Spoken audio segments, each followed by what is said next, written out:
সাইয়েদনা ইসমাঈল ওনাকে রেখে হাজার দৌড়াদৌড়ি শুরু করলেন, সাফা থেকে মারওয়া, মারওয়া থেকে সাফা। আহা, এখন এয়ার কন্ডিশন করা, 4 তলা এয়ার কন্ডিশন করা, তো সুন্দর পরিবেশ, এরপরে দৌড়াতে দৌড়াতে আমাদের ঘাম ছুটে যায়। না জানি সাইয়েদাতুনা হাজার কি কষ্ট করে সেখানে দৌড়াদৌড়ি করেছিলেন, না জানি ওনার কি কষ্ট পোহাতে হয়েছিল।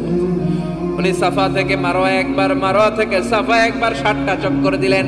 এই 7টা চক্কর, এই দৌড়াদৌড়িটা আল্লাহর কাছে এত ভালো লেগেছে, কিয়ামত পর্যন্ত সব হাজীদের জন্য এই জায়গায় দৌড়াদৌড়ি করাটা আল্লাহ ওয়াজিব করে দিয়েছে। এটা না করলে আপনার হজই হবে না, এখানে দৌড়াদৌড়ি করা ওয়াজিব। দেখেন ওনার ওয়াইফের কাজ কত বরকতময়, উনি দৌড়াদৌড়ি করছেন, এখন আমাদের হজে যে দৌড়াদৌড়ি করা লাগে। সুবহানাল্লাহ পড়বেন না? সাইয়েদনা ইসমাঈল আলাইহিস সালামকে মরুভূমির মধ্যে রেখে উনি দৌড়াদৌড়ি করলেন, পানি নাই, পানির অভাব, দৌড়ে আসলেন, এসে দেখে